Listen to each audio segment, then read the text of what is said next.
Bonjour et bienvenue sur le podcast des néo-vidéo marketeurs. Ce podcast s'adresse essentiellement aux chefs d'entreprise, micro-entrepreneurs, freelance, indépendants, coachs, consultants. Et si toi aussi tu souhaites développer ton business grâce au marketing vidéo, ce podcast est fait pour toi et il n'y a qu'un seul maître mot, sois unique, pense différemment. Bonjour à toutes et à tous, merci d'être dans ce live en direct ou en replay, c'est égal. En tout cas, ça me fait super plaisir que tu sois là pour regarder ce live exceptionnel parce que là, j'ai un invité de marque. Bah oui, de marque parce qu'on va parler d'un réseau social qui s'appelle, je vous le dirai après comment ça s'appelle, mais vous le savez parce que si vous êtes là, c'est normal, tu sais ce que c'est. Allez, je le fais apparaître parce qu'on m'appelle le Houdini du live et comme de par magie, regarde, je vais faire comme Joséphine d'Ange Gardien. Hop là! Adam, me voilà. Salut Christophe, la forme? Salut Christopher, ça me fait vraiment super plaisir. Merci beaucoup d'avoir accepté mon invitation pour participer à ce live avec moi. Alors, Christopher, Ouais. pour ceux qui oseraient ne pas te connaître encore, parce que c'est impossible qu'on ne te connaisse pas, mais quand bien même, peut-être des gens qui étaient enfermés dans une grotte là ces derniers mois, mais qui es-tu? Est-ce que tu peux te présenter, nous dire un petit peu ce que tu fais? Ouais, alors moi donc c'est Christopher Piton, donc je suis le chauve dans un petit rond jaune. Bon là, le décor ne s'y prête pas, mais imaginez que c'est un fond jaune. Et du coup moi je suis coach et auteur LinkedIn, donc j'accompagne moi surtout les indépendants, les entreprises, à développer leur activité sur LinkedIn, mais avec une approche particulière qui est beaucoup plus orientée sur la stratégie de contenu et pas sur la prospection à proprement parler ou la publicité. Et je suis aussi l'auteur d'un livre qui s'appelle À la conquête de LinkedIn, qui a été édité aux éditions Erol en décembre l'année dernière. Donc voilà, dans les grandes lignes.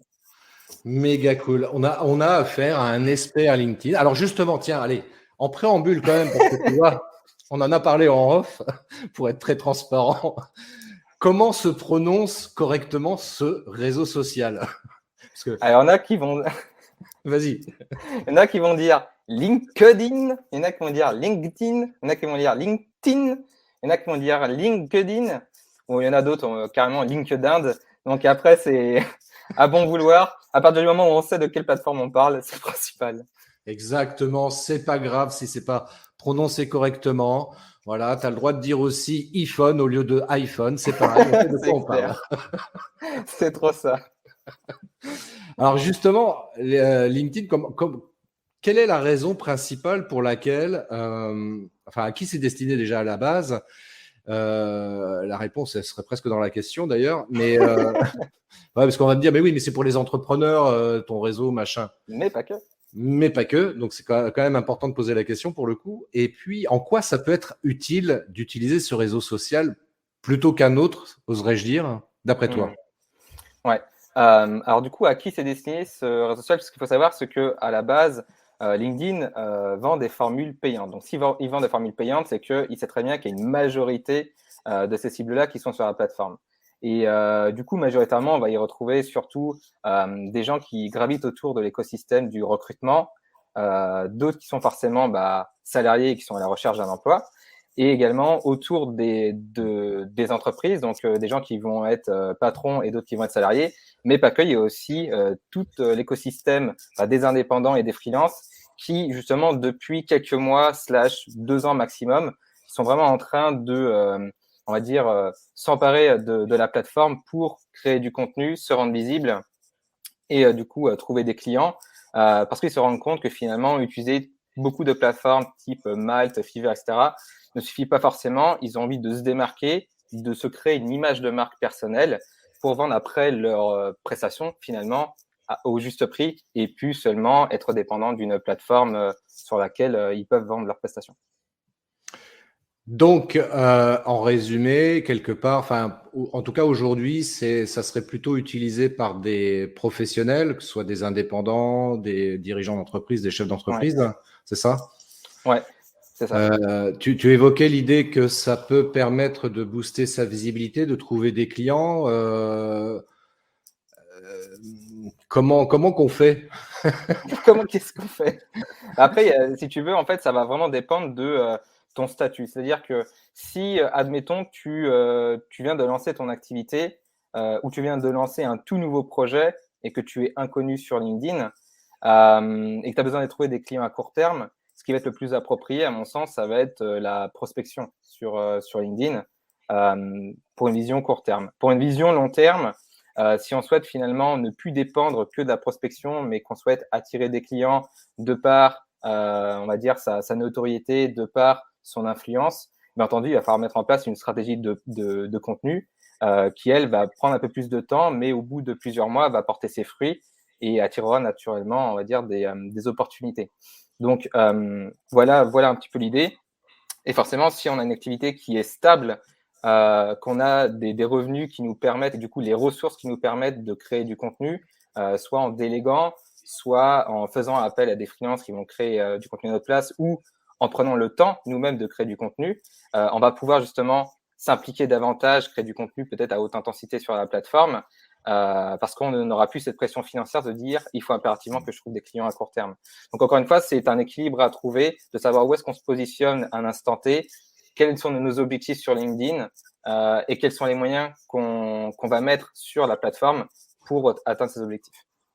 Alors, du coup, la problématique qui se pose en fait à travers ça aussi, parce que, ok, on se dit, on va aller sur LinkedIn pour essayer de se rendre beaucoup plus visible. En termes de contenu, justement, en termes de stratégie de contenu, qu'est-ce qui est fortement préconisé aujourd'hui en 2021, voire presque même maintenant en 2022, pour avoir une stratégie de contenu efficace sur ce réseau social, hein? Ouais. Alors, tu vas avoir plusieurs personnes qui vont te donner des conseils sur une stratégie. Disons qu'il y a, à mon sens, il n'y a pas de vérité absolue. Et ce que je vais dire, une autre personne pourra dire le contraire, etc., comme dans tout. Mais ce qu'on peut voir, c'est que si on souhaite gagner en visibilité le plus rapidement possible, forcément, il va falloir créer du contenu de manière beaucoup plus fréquente, c'est-à-dire avoir une stratégie de contenu de haute intensité. On peut se dire, oui, mais si on crée du contenu tous les jours, finalement, ça va lasser notre audience.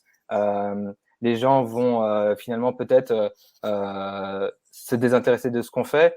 Encore une fois, ça dépend de est-ce que ce qu'on dit est pertinent, est-ce que c'est intéressant.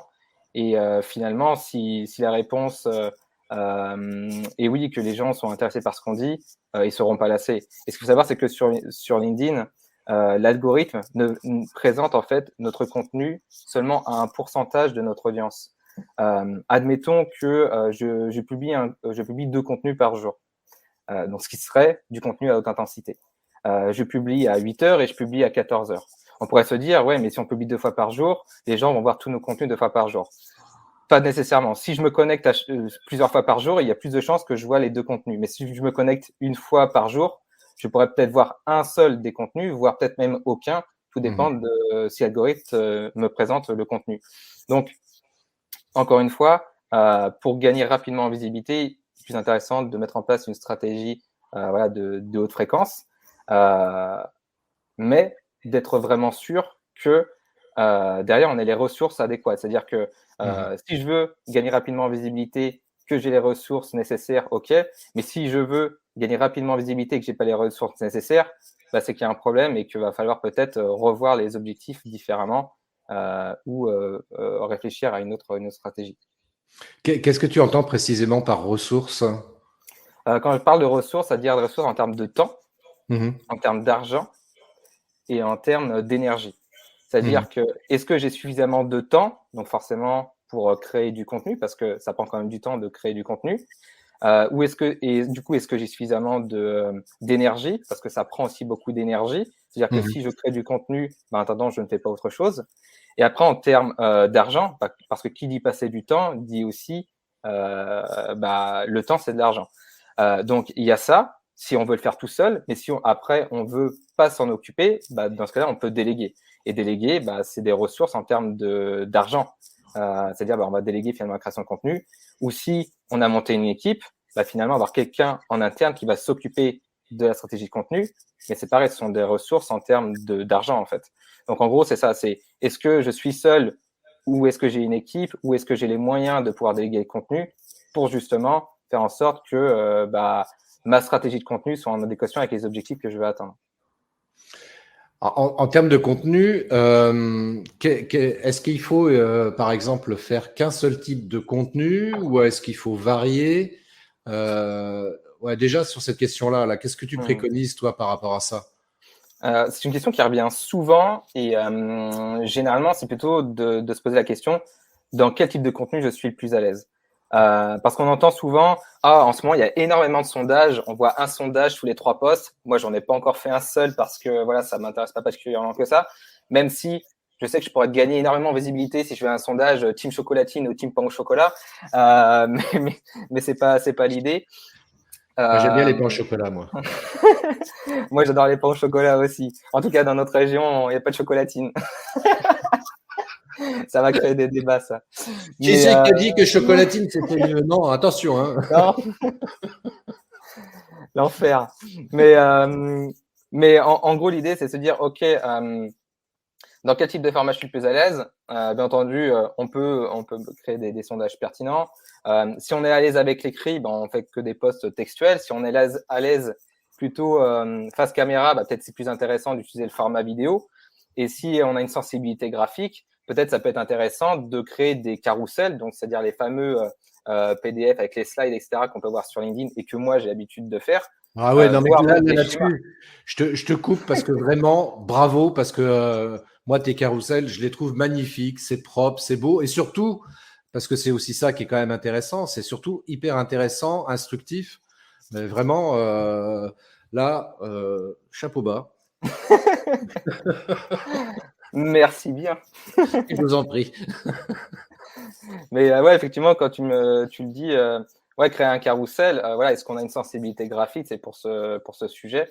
Mm. Après, créer un carrousel, par exemple, ou une vidéo, après, il ne faut pas se cacher, c'est un peu plus chronophage que de créer un post textuel seul. Ça nécessite quand même soit une sensibilité graphique, soit si on veut faire une vidéo très montée, bah, des compétences en montage. Mhm. Auquel cas, bah, là aussi, on peut déléguer les prestations si besoin. Et du coup, voilà, savoir dans quel type de format se sent plus à l'aise. À partir de là, c'est OK, maintenant que je sais que je suis plus à l'aise, par exemple, avec le texte, bah, dans ce cas-là, je vais réfléchir à quelle stratégie éditoriale je vais mettre en place pour intéresser le public que je cible et pour atteindre les objectifs que je me suis fixés.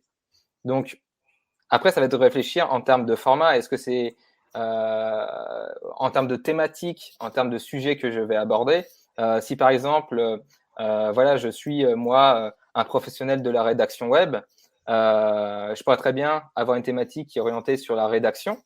Je suis aussi freelance, donc je pourrais très bien avoir une thématique sur le freelancing et je peux avoir une cause, par exemple, je ne sais pas, moi je défends une cause sur, par exemple, l'écologie parce que c'est quelque chose qui me tient à cœur et je peux très bien avoir des contenus qui parlent de l'écologie. Encore une fois, ça va être de trouver le bon équilibre. Par exemple, je vais surtout faire 60% de contenu orienté sur mon métier, donc ça serait la rédaction. Je vais faire, par exemple, 30% de contenus qui vont être orientés sur mon domaine d'activité, donc le freelancing. Et après, je peux avoir 20% qui est orienté sur mon sujet thématique de cœur ou un sujet thématique de société pour justement être reconnu dans ces sujets-là et gagner en autorité sur ces thématiques. Ce qui fait que voilà, Mhm. je ne reste pas bloqué dans une thématique métier, mais je vais pouvoir gagner en visibilité sur des sujets un petit peu plus larges et du coup, qu'on entende parler de moi sur des sujets plus larges et peut-être que les gens après, lorsque j'ai publié des contenus de thématiques plus nichées, seront intéressés parce que je dis. Donc si par exemple je parle de sujets d'écologie qui va toucher une audience plus large et que dans le post après je parle de sujets liés avec la rédaction web, il y a des gens qui vont peut-être être beaucoup plus intéressés et par ce que je fais auront visité mon profil et sauront finalement quel est mon métier et quel est le type de prestation que je propose. Ouais, c'est un moyen de capter différemment une audience supplémentaire, en fait, hein. Ouais, c'est ça, exactement, ouais. Exactement, ouais, c'est ça. Mm. Ouais, c'est intéressant. Par contre, il y a peut-être des sujets à éviter comme la religion ou la politique, hein. Ouais, ouais, typiquement, ouais, c'est clair. Moi, généralement, j'évite ce genre de sujet. Il y a tellement d'autres sujets qu'on peut évoquer sur LinkedIn et qui peuvent nous gérer une belle visibilité. Ouais, Tu vois, il y en a qui parlent de chocolatine, ça peut faire 1 million de vues. ouais. Pas besoin de se lancer dans un débat politique, tu vois. Mais bon, la chocolatine, pareil, hein, c'est pas faire de la visibilité pour de la visibilité, c'est pas non plus la meilleure stratégie au monde. Bah, ce que tu dis, c'est assez juste. D'ailleurs, je reviens sur l'exemple que tu énonçais tout à l'heure, là, les sondages, les fameux sondages. Effectivement, en ce moment, c'est la grande mode sur LinkedIn. On voit plein Ouais. de sondages apparaître. Et il y en a tellement que j'avoue que ça devient limite too much. Ouais, pour gagner en visibilité, effectivement, c'est intéressant. Néanmoins, il y en a tellement que du coup, je suis pas sûr que ça. Enfin, le bénéfice qui était apporté normalement par ce type de fonctionnalité, je suis pas sûr qu'aujourd'hui ce soit aussi efficace parce qu'on en voit partout, partout. Ouais, c'est ça, et c'est surtout en gros se poser vraiment les bonnes questions pardon, par rapport au sondage. Euh, Typiquement, il y a les avantages du sondage, c'est que ça peut permettre de valider pardon, une hypothèse très vite grâce au feedback. Donc, si par exemple, moi, je suis en train de lancer une nouvelle offre sur un produit, je pourrais très bien faire un sondage pour savoir si les gens seraient Ouais. prêts, par exemple, à payer pour ce type de prestation-là. Certes, on va faire moins de vues, mais ça permet d'avoir du feedback intéressant. Ça peut permettre aussi de demander l'avis sur un sujet ou un projet. Par exemple, je sais pas, moi, tu souhaites revoir ta stratégie éditoriale ou tu souhaites, par exemple, changer ton type de profil, tu pourrais très bien, justement, faire un sondage là-dessus. Et puis, ça permet aussi de créer d'interactions avec l'audience. Bien entendu, si on arrive à faire un sondage qui peut être un peu plus clivant, ça va créer pas mal de commentaires aussi sous le sondage, ce qui fait que ça peut amener au débat. Et l'idée, c'est de nourrir le débat et puis de comprendre un petit peu quelles sont les, les opinions des deux côtés. Et forcément, un sondage permet de gagner en visibilité, d'autant plus que il est mis en avant par l'algorithme pour l'instant, bien entendu, jusqu'à ce qu'il y ait une nouvelle fonctionnalité qui débarque. Et a priori, ils sont en train de travailler sur une nouvelle version des stories parce qu'ils ont abandonné les stories sur LinkedIn fin septembre. Donc peut-être que du Ouais. coup, ce nouveau format un peu vidéo va venir aussi prendre les devants du sondage. On ne sait pas. Donc voilà, après, c'est vraiment la question à se poser. Est-ce que le sondage que je vais faire est pertinent? Est-ce qu'il va m'apporter quelque chose? Est-ce qu'il contribue à ma visibilité slash business? Parce que moi, je suis pas partisan de faire des contenus de visibilité pour de la visibilité, en fait. Pour moi, c'est créer du contenu dans le vide. Ouais, mais c'est pour ça que, enfin, en termes de contenu, il s'agit de bien réfléchir. Effectivement, pour avoir une vraie stratégie, c'est ce que tu disais. Et en même temps, pas non plus aussi arriver avec un contenu qui soit trop psychorigide. Ouais. J'entends par là le fait d'avoir comment dirais-je, des publications, parfois des posts où on voit, genre c'est un peu la pub qu'on peut retrouver dans la presse ou dans les annuaires ou je ne sais quoi. Et ça fait un peu vendeur des années 80, quoi. Achetez mon canapé, cliquez ici, quoi. Enfin, c'est nul, quoi. Ouais, c'est clair. C'est clair. Généralement, sur LinkedIn, la meilleure posture à adopter, c'est pas celle du vendeur, c'est plutôt celle du conseiller. C'est-à-dire que sur LinkedIn, on n'est pas là pour vendre son tapis, on est plutôt là pour justement expliquer comment tu pourrais être capable de vendre ton tapis ou pourquoi il faudrait vendre ce tapis-là plutôt qu'un autre. Tu vois, c'est plutôt dans cette optique-là qu'il faudrait travailler sur LinkedIn. Donc voilà, moi, ce que je recommande généralement aux gens, c'est de réfléchir à comment ils peuvent aider leur audience cible avant de chercher à obtenir l'argent de cette audience cible. Alors, par exemple, tiens, allez, je vais jouer le rôle comment dirais-je, de la personne qui veut publier et je vais te dire, Christopher, est-ce que si, par exemple, je fais une publication sur cette tonalité-là, par exemple, oui, bonjour, alors, je m'appelle Christophe, je fais de la vidéo, c'est très bien. Merci de cliquer juste là. Ouais. Je crois qu'à mon avis, je suis pas sûr qu'il y ait grand monde qui vont s'arrêter sur ta publication. Non, après, c'est clair que faut vraiment retravailler sur sa tonalité. C'est vrai que si les gens en fait vont sur mes carousels, ils vont voir que je me mets en scène, que je me prends en photo pour illustrer mes carousels, et ils peuvent me dire mais il est complètement fou, il est narcissique. Il utilise le ton humoristique, il est pas sérieux, c'est pas comme ça qu'on fait du business. Mais en fait, l'idée, c'est pas de plaire à tout le monde. Et il y a des Oui, gens avec qui ça va connecter émotionnellement. et avec d'autres, ça va pas connecter et c'est pas grave. Si, admettons, sur ton marché cible, tu peux potentiellement impacter, je sais pas moi, 15 000 personnes. Sur les 15 000 personnes, il y en a forcément 10 ou 100 qui seront prêts à acheter ton accompagnement parce que tu as l'expertise, tu connectes émotionnellement avec eux et du coup, ça match avec ta personnalité. Et tu prendras d'autant plus plaisir à travailler avec des clients comme ça que de te forcer à jouer un personnage et essayer de convaincre des gens que tu es comme ça alors qu'en vrai, tu es complètement arraché, quoi. Ouais, c'est clair. Moi, c'est ça que tu vois que j'aime bien dans tes carousels, notamment parce qu'il y a ce côté très, très humoristique avec en même temps un vrai contenu de Du fond. valeur. Et enfin, voilà, moi, je fais partie du public à qui s'appelait ta manière de communiquer, évidemment, et ça plaît pas à tout le monde, et c'est OK aussi. Ouais. Et tu vois, enfin, moi, je sais que j'en discutais il y a quelques jours, justement, avec quelqu'un qui me disait, tu sais, en fait, il y a plusieurs types de leadership. Et le leadership de l'humour, c'est un vrai leadership aussi. Et tu as des gens qui vont être attirés par ce type de leadership. Donc, OK, si c'est ça qui est ton créneau, enfin, de parler, enfin, de diffuser un message avec humour, c'est OK. Ouais, et puis il faut pas se forcer à impérativement adopter une tonalité qui va être corporate, qui va être ultra sérieuse, académique, bonjour chez réseau, etc.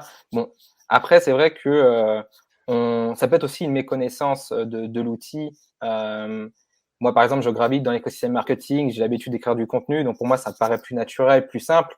Après, il faut aussi se mettre dans la peau des personnes qui débarquent sur la plateforme, qui maîtrisent pas les codes, qui ont encore des blocages psychologiques et se dire, OK, peut-être que du coup, ce sont des maladresses d'amorcer les accroches comme ça. Et du coup, c'est notre travail, c'est mon travail de sensibiliser, d'éduquer les personnes sur finalement comment mieux communiquer et en quoi ce sont des bonnes ou des mauvaises pratiques.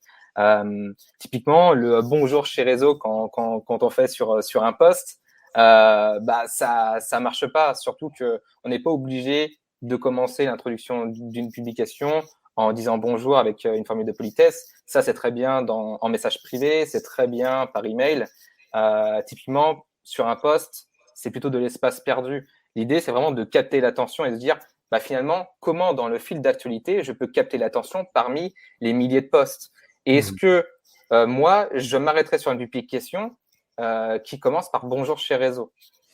En fait, non, parce que du coup, tu n'as pas envie de dire, tiens, intéressant, bonjour, qu'est-ce qu'il va me dire après? Du coup, non, ça marche pas. Alors que si tu captes l'attention en disant plutôt, que pourriez-vous dire à un client qui dit que vos prestations sont trop chères, par interrogation, là, tu éveilles la curiosité. Si tu démarres un carrousel ou un visuel en disant, les hacks vous font perdre du temps, finalement, tu crées un effet de contradiction. Les hacks, c'est censé être un raccourci, et je viens de dire que ça va vous faire perdre du temps. Donc, du coup, tu dis, mais c'est très intriguant. Qu'est-ce qu'il veut me dire? Alors, du coup, tu poursuis. Et comme dans mon dernier carrousel où je disais, ces prospects fatiguent les freelances, et du coup, on se dit, mais en quoi et du coup, avec ma tête totalement dépitée, tu crées une connexion aussi émotionnelle et tu as envie de dire, qu'est-ce qu'il va me dire, qu'est-ce qu'il va raconter. Donc voilà, donc il y a plusieurs manières en fait de capter l'attention. Après, ça ne suffit pas. Capter l'attention, il faut la garder. En gros, il ne faut pas se prendre la tête. Il faut se dire, OK, l'accroche sert à accrocher, ce qui est simple, et avec la première phrase. Une fois, la seconde phrase va donner envie de lire la troisième envie de lire la quatrième. Et lorsqu'on relit un contenu ou qu'on lit le contenu de quelqu'un, si on décroche à un moment de la phrase, c'est qu'il y a un loupé. Ça veut dire que il faut peut-être retravailler la transition, peut-être retravailler la phrase, faut peut-être remplacer différents mots par des mots plus évocateurs, plus forts émotionnellement, sans tomber dans la surenchère encore une fois. Mais l'idée, c'est de se dire, OK, je prends du recul, je relis le contenu. Est-ce que j'aurais envie de lire ça? Est-ce que mon audience vraiment va être connectée avec ce que j'ai dit? Si la réponse est oui, c'est gagné. Si la réponse est non, il faut continuer à retravailler un petit peu le contenu pour le rendre un petit peu plus persuasif et fort émotionnel. Alors justement, tiens, par rapport au contenu, on parle des publications. Il y a aussi un type de contenu qu'on peut utiliser sur LinkedIn qui est les articles. Est-ce Ouais. qu'aujourd'hui, les articles, c'est encore pertinent d'en rédiger, d'en faire, hormis le Mhm. fait qu'évidemment, on peut mettre beaucoup plus de texte que dans une publication, même s'ils ont amélioré Ouais. le truc, mais est-ce que c'est pertinent quand même en termes de contenu de faire des articles sur LinkedIn? Euh, J'aurais la réponse un petit peu bâtarde, ça dépend. D'un point de vue algorithmique, clairement non. Pourquoi? Parce que LinkedIn aujourd'hui favorise la mise en avant des posts et encore Hmm. plus en ce moment des sondages. Donc un sondage avec 4 mots, pain chocolatine, pain en chocolatine, tu vois, j'ai carrément fait le mix des deux. Enfin, je veux dire pain au chocolat, chocolatine. Euh, ou du coup faire un article de 3500 mots, bah, désolé de vous le dire, mais LinkedIn va mettre en avant le sondage sur la chocolatine et pas l'article. Ce qui est un peu dommage, mais l'objectif de LinkedIn, c'est de garder un maximum l'intention des lecteurs sur leur plateforme. Et il est avéré que proposer des contenus qui vont être plus snackables, qui vont être plus croustillants, qui vont se consommer rapidement, plaît davantage aux utilisateurs. Donc LinkedIn se fie aux utilisateurs Hmm. et par rapport aussi à leur comportement. Et si leur comportement, c'est de consommer des contenus plus courts, ils vont pas mettre en avant les articles. Le seul avantage qu'ont les articles, c'est qu'ils sont référencés sur Google et du coup peut vous donner, on va dire, une porte d'entrée supplémentaire vers un de votre contenu. Mais encore, si vous avez un site internet et un blog, mais à la rigueur, publiez vos contenus sur votre propre blog. Les autres avantages de l'article, c'est que, comme tu disais, le nombre de mots est illimité. On peut creuser un sujet plus en profondeur pour finalement démontrer son expertise. On peut aussi faire une mise en page beaucoup plus personnalisable en ajoutant des images, de la mise en gras, des liens, etc. Donc voilà, ce sont les avantages. Mais encore une fois, c'est pas mis en avant par l'algorithme. Donc, peut-être en faire un article de référence, mais à ce moment-là, peut-être plus mensuel, mais pas en faire vraiment une stratégie à part entière. Après, lorsque vous avez un contenu qui est long, c'est plutôt de se dire, OK, comment je peux remettre en avant cet article? Donc, c'est-à-dire créer d'autres posts qui renvoient vers l'article, ou ça pourrait être de découper l'article. Par exemple, s'il y a, je sais pas moi, 3 ou 4 sous-rubriques, finalement faire peut-être un post par rubrique et renvoyer les gens pour lire l'intégralité de l'article. Il y a plusieurs manières de pouvoir Hmm. trouver le bon équilibre. Mais si j'avais un conseil pour les personnes qui se lancent sur LinkedIn, qui veulent gagner en influence et du coup générer plus de visibilité sur la plateforme, ça ne sera pas avec les articles. Mieux vaut plutôt reconsidérer la chose, trouver encore une fois le format dans lequel on est plus à l'aise et créer du contenu plutôt orienté post LinkedIn. Alors justement, là, au niveau des postes, c'est pareil, on peut quand même, je me souviens plus le nombre de caractères là qui a été rajouté dernièrement au niveau Jusqu'à des 3000. Ouais. jusqu'à 3000. Néanmoins, est-ce que c'est judicieux de mettre un long pavé dans son poste? Est-ce qu'il vaut mieux pas faire plus court? Ça, c'est ma première question. Je reste toujours dans l'idée du poste. Il y a cette notion des hashtags aussi. Combien de hashtags? Comment trouver les bons hashtags à mettre dans son poste? Au niveau des liens externes, est-ce qu'il faut le mettre dans le post ou en commentaire? Ouais. Est-ce que tu peux nous briefer un petit peu là-dessus? Ouais, il n'y a pas de problème. Alors, pour répondre à ta première question, je l'ai déjà oublié. Alors, ma première question, c'est est-ce qu'on dit pain au chocolat ou chocolatine? Pain en chocolatine. La première question, c'était au niveau de la longueur de Ah son oui, oui, poste. oui, oui. Il y avait quelque chose qui est assez surprenant, c'est-à-dire que depuis que LinkedIn a proposé cette nouvelle fonctionnalité de passer les posts LinkedIn de 1300 à 3000 caractères, et encore une fois, c'est pas propagé sur tous les profils. J'ai une cliente qui vit en Belgique, qui n'a toujours pas les 3000 caractères, pour information.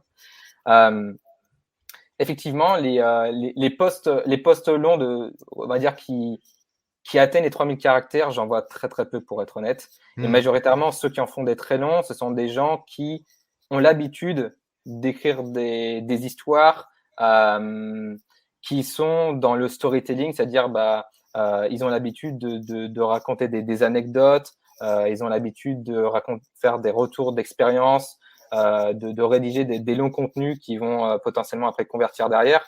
Mais ça, c'est plus une minorité. Ce que j'ai vu, c'est que des gens se sont dit ah ok super, les posts passent de 1300 à 3000 caractères. LinkedIn prend en compte le temps de lecture, c'est-à-dire que le temps que vous avez passé sur une publication à lire va être pris en compte. C'est-à-dire que si je fais un contenu plus long, potentiellement, LinkedIn va davantage mettre ma publication en avant parce que les gens ont passé plus de temps sur ma publication.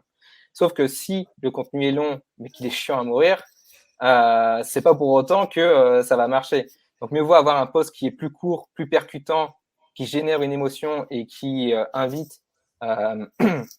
qui incite plutôt à créer des conversations dans l'espace commentaire qu'un post très long, chiant à mourir, qui n'intéresse personne. Moi, je pars toujours du principe que le contenu est long à partir du moment où il commence à être chiant à mourir. Donc, encore une fois, c'est trouver le bon équilibre. Typiquement, on a l'antithèse, les gens qui ont pris totalement le contre-pied et qui font des link tweets, c'est-à-dire qu'ils vont faire des posts de 2 lignes seulement, mais ultra punchy, style qu'on a vu récemment des bonjour à tous sauf à une typologie de personnes, donc ça fait un post clivant.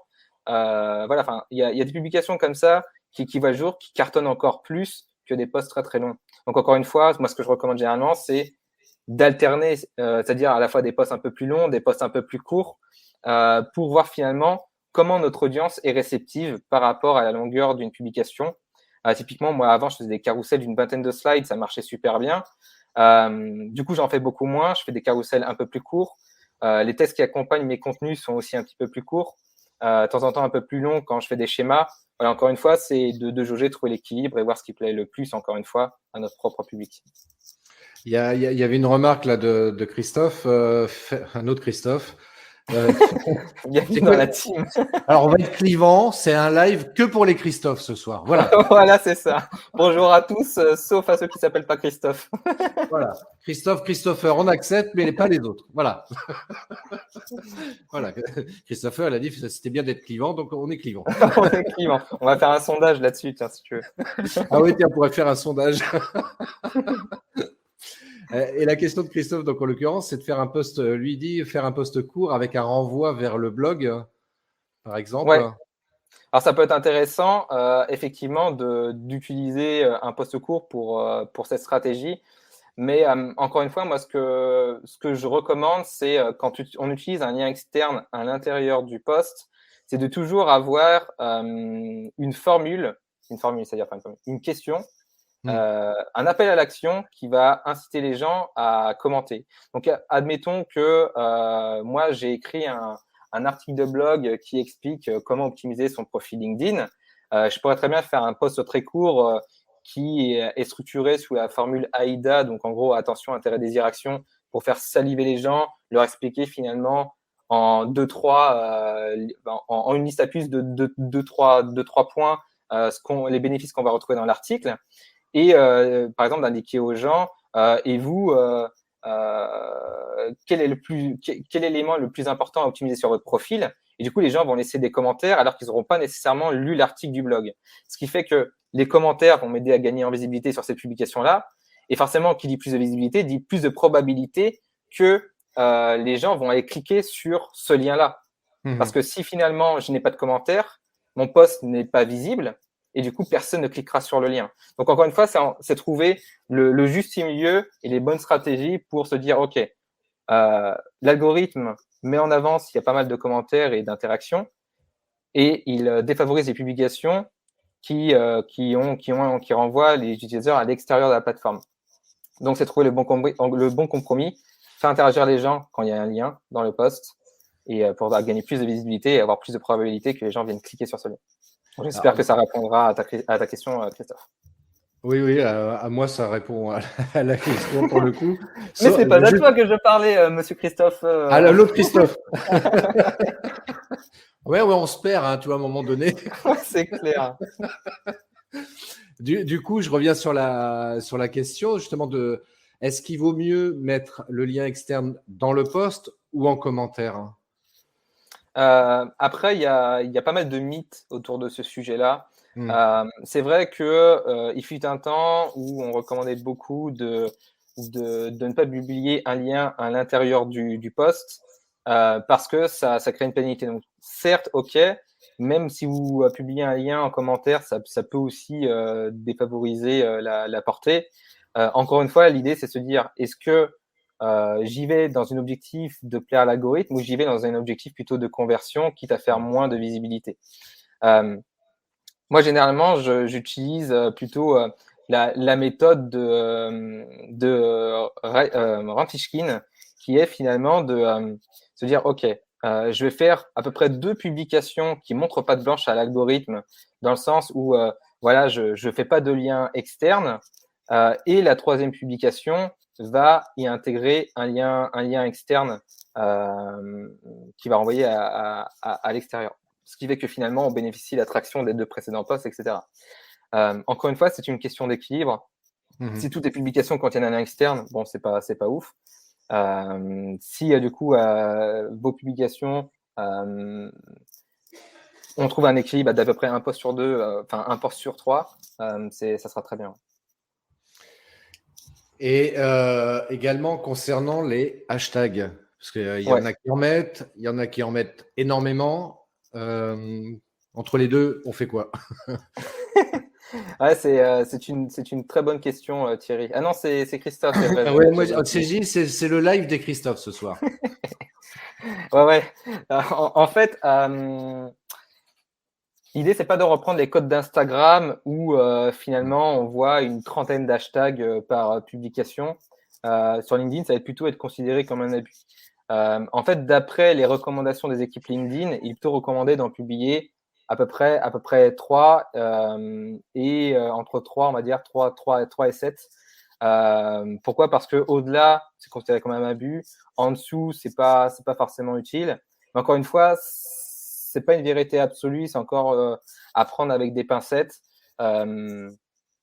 L'idée plutôt, c'est de se dire, ok, est-ce que les hashtags que j'utilise ont un intérêt et ont du sens par rapport à ma publication?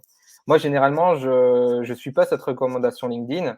Moi, j'utilise généralement qu'un seul hashtag, voire 3 maximum. Et généralement, c'est le même qui est à la conquête de LinkedIn. Dont l'objectif, c'est finalement que les gens retrouvent tous mes contenus au même hashtag et que ce soit un hashtag qui marque l'esprit des gens et qui aussi est un hashtag qui reprend le titre de mon livre. Donc, c'est un hashtag qui va être beaucoup plus stratégique.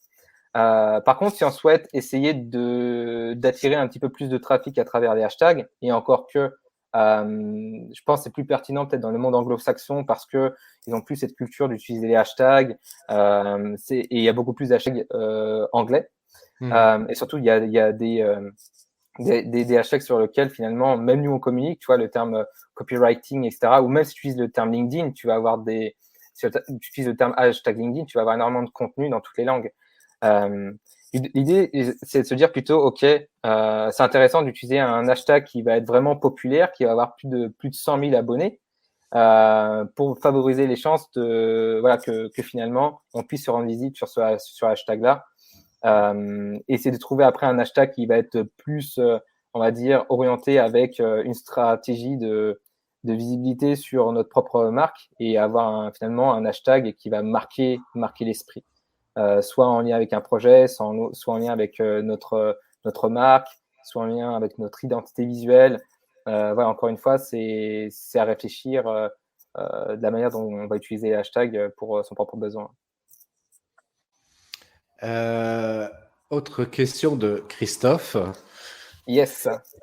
C'est que les Christophe ce soir, voilà. Toi qui regardes ça en direct ou en replay, sache-le, c'est le live des Christophe. Tu t'appelles pas Christophe? Tu peux sortir. Tu peux sortir. Il n'y a aucun problème. Alors, Christophe qui nous demande, est-ce que les partages favorisent ou défavorisent l'algorithme? Alors, ça va dépendre de quel côté tu te places. Si tu es créateur de contenu, que les gens repartagent ta publication, là, c'est très bon pour toi. Ça veut dire, parce que LinkedIn octroie, on va dire, dans un système de points, mais qui est plus ou moins effectif parce qu'il n'y a rien à été prouvé. Mais admettons qu'une réaction type j'aime, j'adore vaut 1 point, qu'un commentaire vaut 2 points et un partage vaut 3 points. Au final, le fait que les gens repartagent ta publication, ça va te donner des multiples de 3 points. Donc, c'est plutôt bon signe. Par contre, ce qui est un peu contradictoire avec LinkedIn, c'est que si tu repartages le contenu d'un créateur que tu apprécies.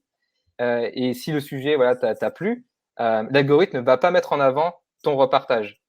Donc, l'idée, c'est plutôt finalement de publier un contenu en mentionnant l'auteur de la publication et en faisant un rappel sur la publication, donc en rebondissant sur ce qu'il a dit, par exemple. Ça sera beaucoup plus pertinent que de faire un repartage. Surtout que le problème qui se pose parfois aussi avec le fait de partager une publication de quelqu'un, l'inconvénient de ce truc-là, c'est que les commentaires qui sont dans la publication d'origine, forcément, ils disparaissent si tu repartages. Hein. Donc ça aussi, c'est pas très, très malin, j'oserais dire, de faire ça, quoi. Généralement, je recommande vraiment de créer sa propre publication en mentionnant l'auteur de la publication qui nous a plu et en faisant un rappel sur le sujet qu'il avait évoqué. Ça permettra d'une part d'attirer sa curiosité, d'avoir peut-être de la visibilité sur notre publication, nous de démontrer notre expertise parce qu'on apporte un regard peut-être neuf ou un conseil supplémentaire. Donc, c'est doublement gagnant. Après, dans l'absolu, ça serait vraiment de laisser un commentaire sous la publication de l'auteur parce que du coup, ça permet de créer une conversation directement. Ça permet aussi à d'autres personnes qui voient notre commentaire de s'impliquer dans notre conversation.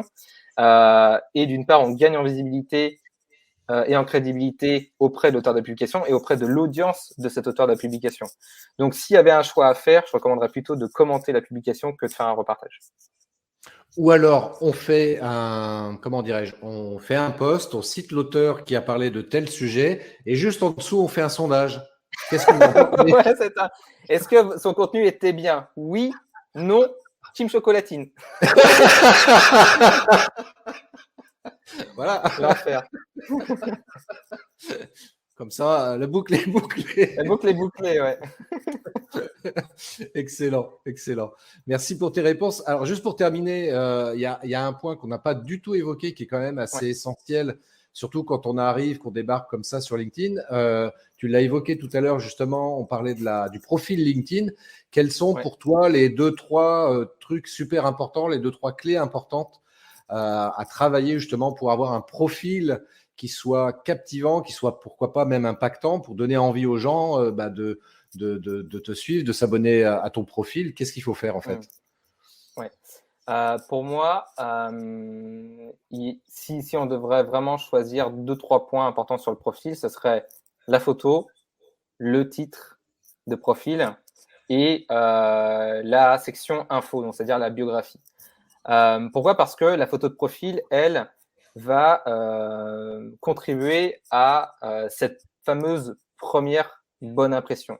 D'une part, si notre profil, notre photo n'irradie pas la sympathie, n'est pas représentative de notre personnalité, ne fait pas de nous quelqu'un qui a l'air d'être compétent et qu'on n'a pas envie finalement d'engager la conversation avec cette personne, qu'on n'aurait pas envie de prendre un café avec elle parce que la personne fait plus ou moins la gueule sur sa photo, c'est pas top.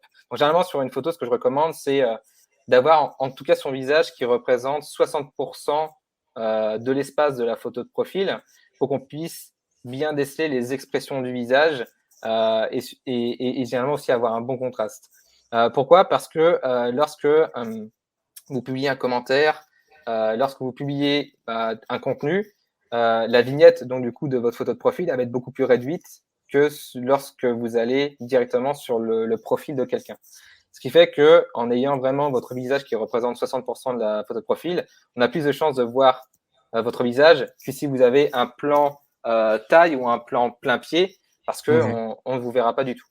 Donc ça, c'est pour la photo. Ensuite, pour le titre de profil, ce que je recommande, c'est généralement d'avoir un titre qui est suffisamment accrocheur. Et pour la faire courte, mais bon, il y a plusieurs manières de faire. Encore une fois, il n'y a pas une vérité absolue. Mais généralement, je construis moi le titre de profil en 3 étapes. C'est-à-dire que généralement, il y a le métier, donc finalement expliquer ce que vous faites. Donc ça pourrait être rédacteur web freelance.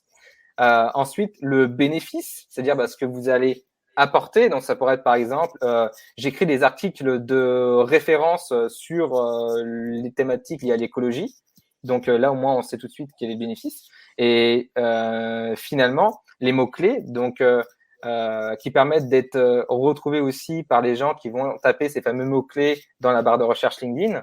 Donc, pour cette personne-là, ça pourrait être rédaction, ça pourrait être rédacteur, ça pourrait être SEO, référencement naturel. Voilà, tout dépend encore une fois de la thématique, mais ça lui permet d'avoir plus de chances d'être d'une part trouvé par les personnes et surtout que ce soit clair dans l'esprit des gens de ce que cette personne elle fait. Donc il y a cette structure en 3 étapes. Et après, si vraiment on est créateur de contenu, on met en place une stratégie éditoriale, on peut très bien adopter une autre formule qui va être plus sous forme interrogative, du style saviez-vous que et si vous blablabla, ce qui permet en fait d'avoir une formule interrogative qui va venir capter l'attention, éveiller la curiosité et se dire tiens c'est intéressant et les gens vont cliquer sur le profil. Encore une fois, ça dépend ce que vous voulez en faire. Donc ça c'est pour l'outil de profil. Et la dernière chose, c'est finalement de travailler sur la rubrique information, donc sur sa biographie. Et là, encore une fois, l'idée, c'est vraiment de voir un petit peu le profil comme une page de vente et pas nécessairement comme un CV. Et de donner envie aux gens, à l'intérieur de cette biographie-là, de nous contacter. Et donc, c'est-à-dire expliquer finalement les bénéfices qu'on peut apporter, expliquer finalement quels résultats on a pu avoir avec différents clients, humaniser aussi le profil, c'est-à-dire expliquer en quelques mots quel est notre univers, etc. et avoir un appel à l'action qui renvoie les gens vers notre service. Donc voilà, ce sont finalement des structures qui peuvent être intéressantes à utiliser sur le profil. Juste pour finir sur cette histoire de photo de profil, est-ce que si par exemple moi je mets une photo de moi en chemise à fleurs au bord de la plage avec un petit palmier qu'on aperçoit dans un coin, est-ce que c'est bien comme photo de profil? Carrément. Carrément. Ok.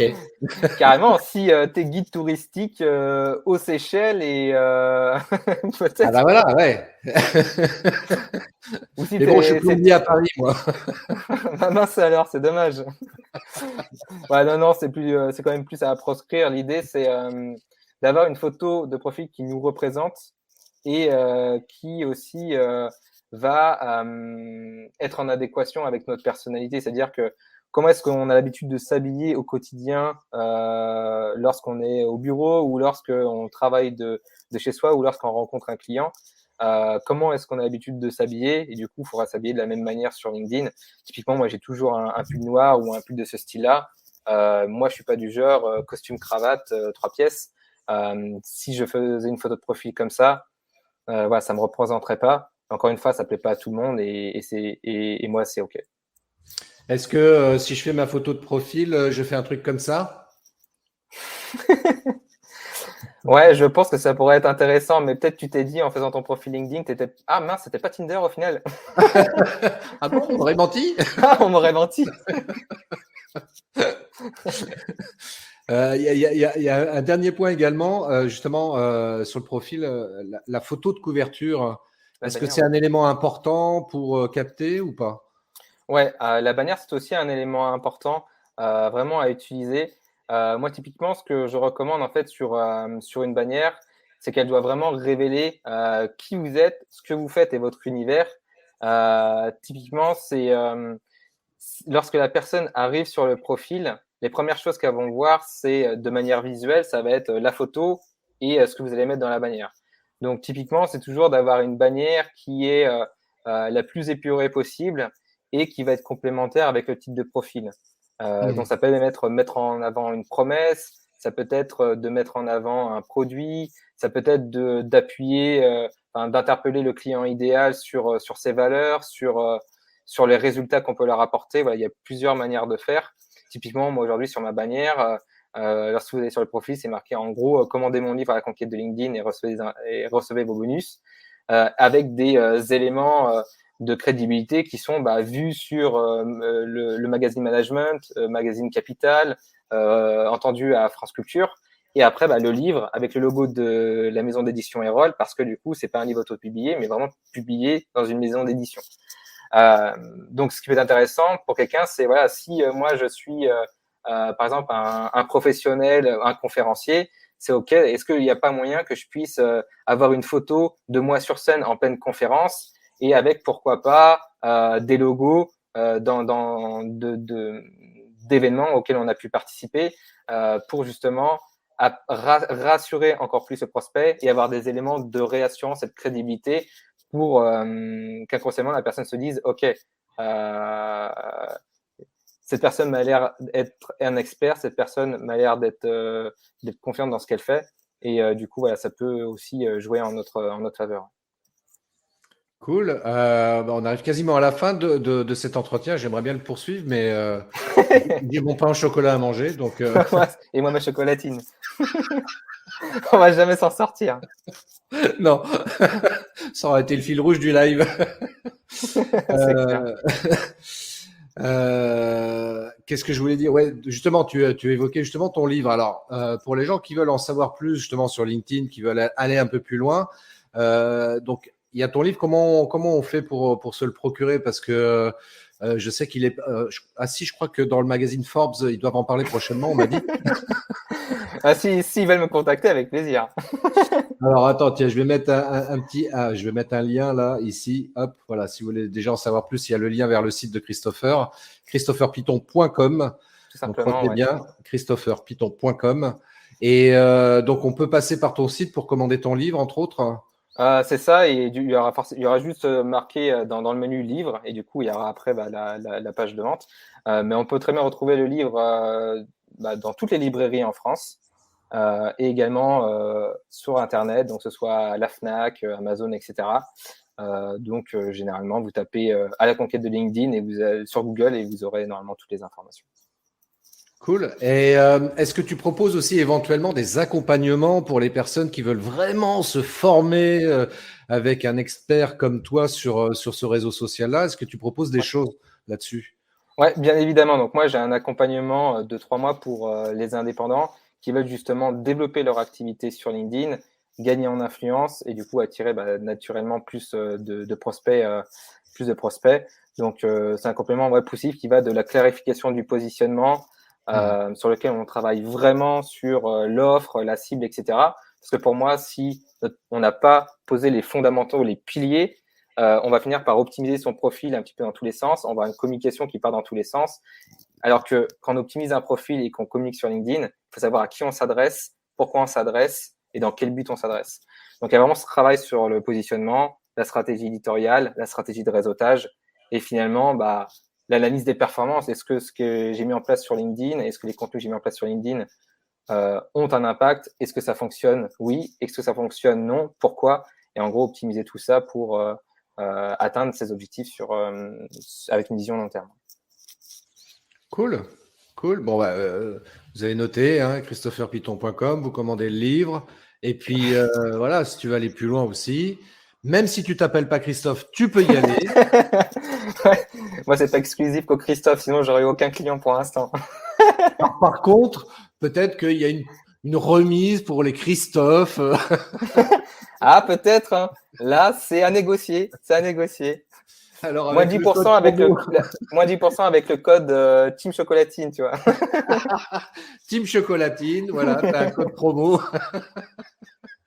Écoute, c'est super cool. Moi, ça m'a fait super plaisir d'échanger avec toi là-dessus. J'espère que ça a apporté de la valeur.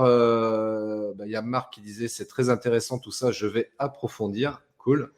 Il y a eu d'autres commentaires. Vanina, yes, super aussi... Christopher, accompagnement, ok. Donc voilà, tu as un bon de commande qui arrive là. Cool. Mais quoi qu'il en soit, voilà, si vous avez la moindre question, sentez-vous libre aussi de me contacter. Ça me fera un plaisir de vous y répondre. Bon, c'est vrai que je suis quand même pas mal sollicité, donc je ne pourrais pas répondre dans les 12 heures, ça c'est sûr. Mais en tout cas, je réponds à tout le monde dans les 48 heures en temps normal. Ouais, mieux que la Redoute, donc c'est cool. Ça, c'est une sacrée punchline. Tu pourras en faire un link tweet. Ouais, exactement. Tiens, je vais m'amuser à faire ça, tu as raison. Good, écoute, ça m'a fait super plaisir d'échanger avec toi et puis effectivement si ça a apporté des infos, des conseils complémentaires pour les personnes qui nous ont suivis là en direct, et puis pour ceux qui regardent ça aussi en replay. N'hésitez pas à laisser un commentaire aussi sous cette vidéo. Partagez-la au plus grand nombre aussi, parce que là, Christopher, mais oui, partagez, il l'a dit Christopher, il faut partager. Tu as 3 points en plus. 3 points, t'imagines, toi? Royal au bar. Donc, si tu veux avoir 3 points en plus sur ton profil LinkedIn, booster ta visibilité, partage ce live, partage-le vraiment. Et en plus, tu crées une publication, mentionne Christophe, et là, c'est le must. Voilà, exactement. Et vive les Christophe. Et vive les Christophe. Tout à fait, tout à fait. Mais en tous les cas, merci beaucoup Christopher, ça m'a fait super plaisir. C'était super enrichissant. Et puis, écoute, je te dis à très bientôt. Je te souhaite, on est fin octobre là, donc c'est bientôt la fin de l'année. Donc, plein de belles choses pour toi pour cette fin 2021. Et continue à me régaler avec tes carousels qui sont vraiment, vraiment top. Tiens, je ne sais pas si tu l'as encore fait, mais tu pourrais peut-être imaginer un carrousel autour. Je crois que tu l'as fait en plus. Sur le pain au chocolat et la chocolatine, ça me dit quelque chose là d'un coup. J'avais déjà inclus, c'est ça, dans un des carousels, je ne sais plus lequel, mais j'avais évoqué, Ça me parle, d'un coup. Ouais. De temps en temps, je parle des chauves. Je ne sais pas pourquoi, mais je parle de ce sujet je comprends pas pourquoi. Ouais, je comprends pas pourquoi. Pourtant, tu as une jolie coupe de cheveux. Je ne sais pas pourquoi. Mais tu vois, tout à l'heure, tu parlais d'écologie. Il y a un terme, moi, dans l'écologie que j'aime beaucoup qui s'appelle le recyclage. Et recycler ton carrousel sur les pains au chocolat, ça pourrait être pas mal. Il y a quelque chose. À faire. Je vais y réfléchir. Je vais y songer. Ouais, songe-y, ça peut servir. Et puis, en plus, tu vois, en parlant d'écologie, l'écologie, c'est aussi économiser son temps et son énergie. Et bien, de republier du contenu qui a déjà bien marché, ça peut être pas mal, peut-être. Je sais pas, je dis ça, moi. Ouais, ça, c'est très bien à faire, surtout sur une publication qui a cartonné, de recycler son contenu et, par exemple, 6 mois plus tard, de reprendre un sujet, de le réécrire peut-être sous un angle différent. Il y a de fortes chances que ça fonctionne encore. Carrément. Bon. Et un grand plaisir. Du coup, Monsieur Christophe. Merci, Monsieur Christopher. Je t'envoie aussi de très belles ondes pour la fin d'année. Et merci à toutes et à tous pour d'avoir assisté, d'avoir participé. C'était chouette. Et à très vite. À très vite. Bonne soirée, bonne journée. Plein de belles choses à vous, à toutes et à tous. Et comme dit Monsieur Spock, longue vie et prospérité. Top. Ciao. Merci d'avoir écouté cet épisode de podcast des Néo-Vidéo Marketeurs. Si tu as une question ou un commentaire, contacte-moi directement sur christophetrain.fr. Je me ferai un plaisir de te répondre rapidement. Et si tu m'écoutes via Apple Podcast, n'hésite pas également à me laisser un avis 5 étoiles et un commentaire. Ça me fera plaisir. Je te souhaite une très très belle journée et je te donne rendez-vous pour un nouvel épisode très très bientôt. Ciao.